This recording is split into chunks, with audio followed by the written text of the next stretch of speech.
اور لوگ یہ کہتے ہیں یہ تصاویر ہیں فلائیں، یہ اللہ کی پکڑ میں آئے ہیں جب انہوں نے ختم نبوت کے خلاف چور دروازے سے، میں ساری قوم کو کہتا ہوں، چیلنج کرتا ہوں، سارے مولویوں نے ختم نبوت کے خلاف ووٹ دیا سوائے ایک شیخ رشید کے. سب مولویوں نے جس جگہ کہے میں ٹی وی پہ مناظرہ کرنے کے لیے تیار ہوں. میں نے جب کہا یہ لوگ مجھے مارنے کے لیے آئے، 2 دفعہ مارنے کے لیے آئے، اتنے بدتمیز لوگ ہیں یہ. اسلام کے سربراہ مولانا فضل الرحمان صاحب، مولانا صاحب یہ جو کمیٹی کی جو سفارشات آئی ہیں اس کمیٹی کے آپ بھی ممبر تھے، اس پہ یہ دستخط آپ کا ہے؟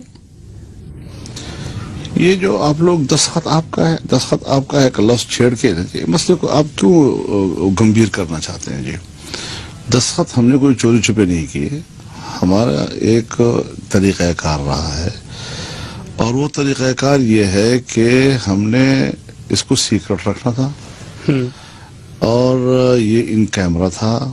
ہمارے تحفظات کے بارے میں ہمیں بارہا یہ کہا گیا کہ باہر کوئی چیز نہیں جانی چاہیے.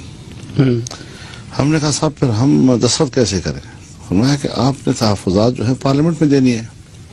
ٹھیک ہے جی، تو ایک ورکنگ ڈرافٹ کے طور پر ہم اس کو قبول کر لیتے ہیں، باقی تحفظات کے لیے آپ نے ہمارے سامنے میدان کھلا چھوڑ دینا چاہیے تھا کہ ہم دستخط بھی پھر بعد میں کر دیں گے جب پارلیمنٹ میں فائنل ہو جائے. جب سب لوگ کرتے ہیں تو پھر وہاں پر اس کا تو معنی یہ ہوتا تھا کہ جیسے ہم کوئی رکاوٹ ڈال رہے ہیں. جی نہیں، ہم نے کہا آئے ڈرافٹ آئے، اور ہم کہیں پر کوئی رکاوٹ نہیں بنیں گے. جی لیکن یہ ہے کہ ہماری جو رائے ہے وہ وہاں اندر بھی سنی گئی، باہر بھی سنی جائے گی، ہم اپنی بات کریں گے. سب ایک فورم پہ آپ جیسا ذہین انسان موجود ہو اور اس سے اس طرح کا ڈرافٹ آئے جس کا نہ سر معلوم ہے نہ پیر معلوم ہے، یہ کیوں آپ کو وہاں سنا؟ لیکن آپ لوگوں نے بھی کوئی ڈائریکٹ کوئی واضح لائن تو نہیں دی ہے نا. مثلا اگر ڈرون ہماری مرضی کے خلاف ہو رہے ہیں تو ان سفارشات میں جب آپ لوگوں نے سلالہ پہ امریکہ سے معافی طلب کی ہے تو ڈرون پہ کیوں نہیں کیے؟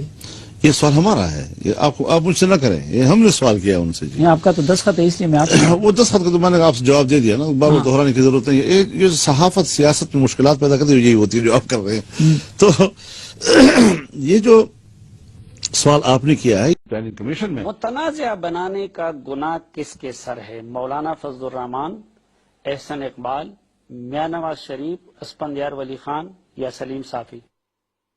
دیکھیے میں اس طرح کرخت قسم کا الزام تو کسی پہ لگانے کے لیے تیار نہیں ہوں، لیکن اتنا ضرور ہے کہ پہلے جو ہمارے تصورات تھے اور جس ویژن کو ہم جانتے تھے میاں صاحب کی حکومت میں، بہرحال ہم پر یہ بات واضح ہوئی کہ راستہ بدلا ہوا نظر آ رہا تھا. جی اور تبھی تو پھر ایک تحریک اٹھی، ورنہ کیا ضرورت تھی؟ تو اس لحاظ سے حکومت ذمہ دار ہے نا، ظاہر ہے متنازع بنانے کی ذمہ دار حکومت ہے. کسی حد تک ذمہ داری ضرور ہے ان کے اوپر.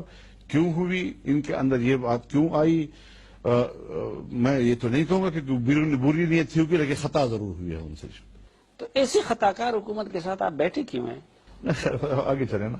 نہیں میں آگے کیسے چلوں گا جی؟ آپ وہ خطا کار حکومت بھی اور آپ ان کے ساتھ بیٹھے. انسان خطا کار ہے، خطا کاروں کے ساتھ بھی کچھ ان کی رہنمائی کے لیے چلنا پڑتا ہے. آپ بھی خطا کر رہے ہیں.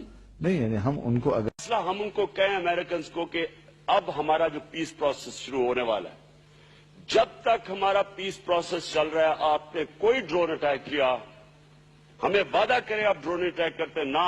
ہم 2 ہی چیزیں کر سکتے ہیں، ہم نیٹو کی سپلائی بند کر سکتے ہیں، ہم سیکیورٹی کاؤنسل پہ جا سکتے ہیں. میں یہ